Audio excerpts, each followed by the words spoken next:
Hello everybody and welcome to yet another episode of Gentleman Masterclass. I'm going to make this one a very quick one as I have to head out into central Tokyo to take care of some business today. So this one is only going to be purely an unboxing. I'm not going to be giving a full review or my opinions or talking about anything extraneous inside of this video. But I ordered this watch off of an internet website called Mercari. And there is a store that is selling their watches called Closer, based out of Nagoya, Aichi, Japan. And they're really, what is the word that I'm looking for? They're really an accredited watch dealership.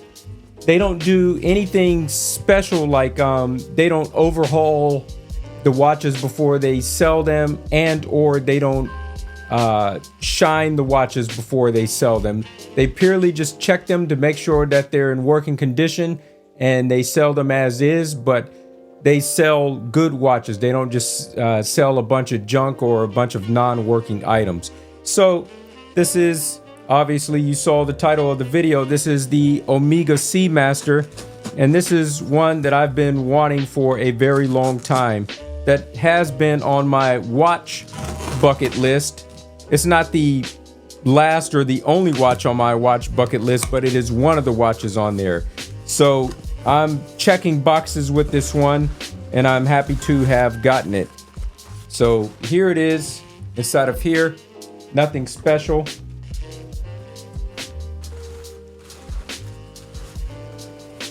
All right. Inside of this small box here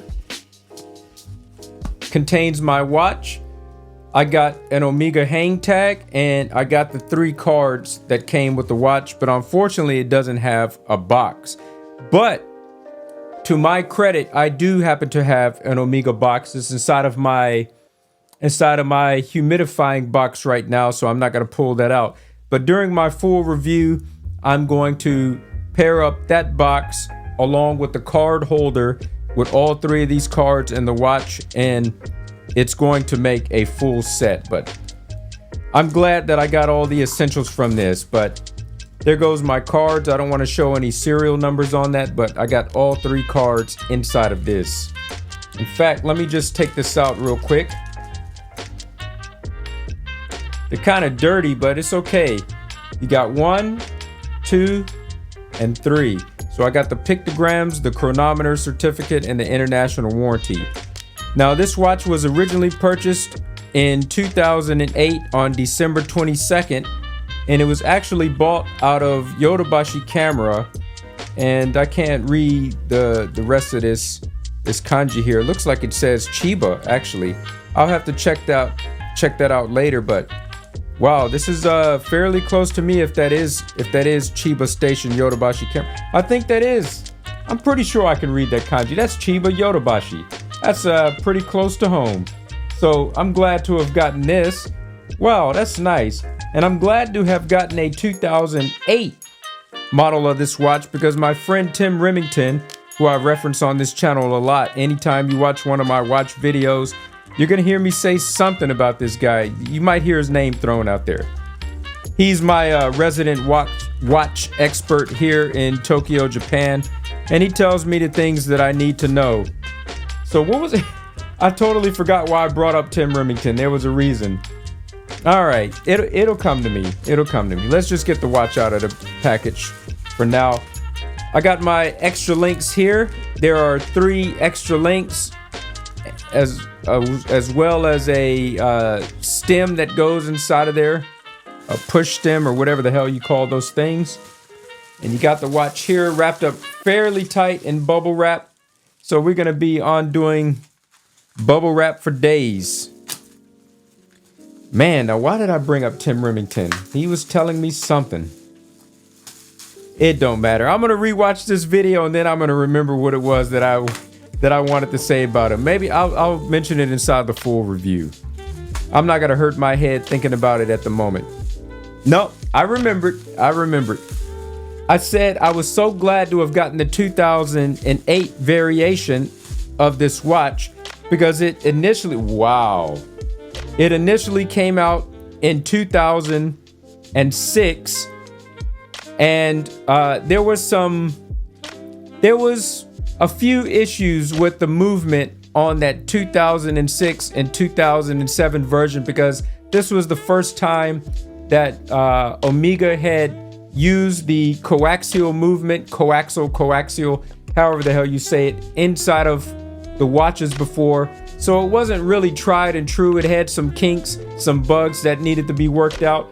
But by the time that my iteration of the watch came out in 2008, 2 years after its debut, then, you know, they had worked out those problems. So yeah, I'm pretty happy about this. They sent this to me in pristine condition.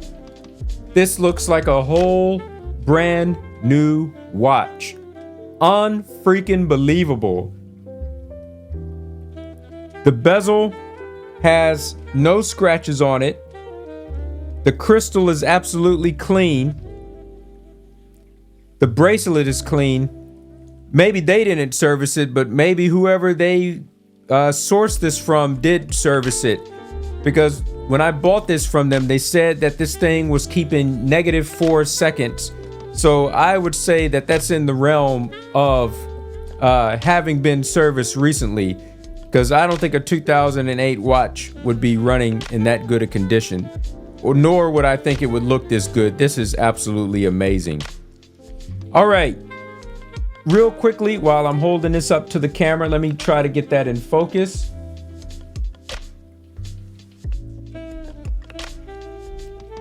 The price that I paid for this is 451,000 Japanese yen. 451,000 Japanese yen. In US dollars is 2,980 bucks. But considering that I paid with USD, it's a difficult story. I used a credit card, but it was pretty much USD that I used to pay for this with, so it was a lot cheaper for me to use that US currency to pay for this Japanese watch in Japan than had I used Japanese yen to had paid for it. Wow. Anyways, I'm absolutely blown away by this thing. This is just unreal how good this watch looks. I really got to get out of here, so I'm not going to go into anything deep. Like I said, I'm just hold tight. Coming up inside the next video, which is going to be the full review.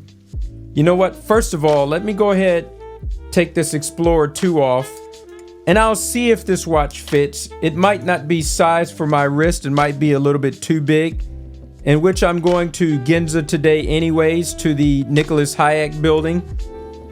And I'll get it resized to fit my wrist. It fits well enough where it's not going to fall off, but it's too loose.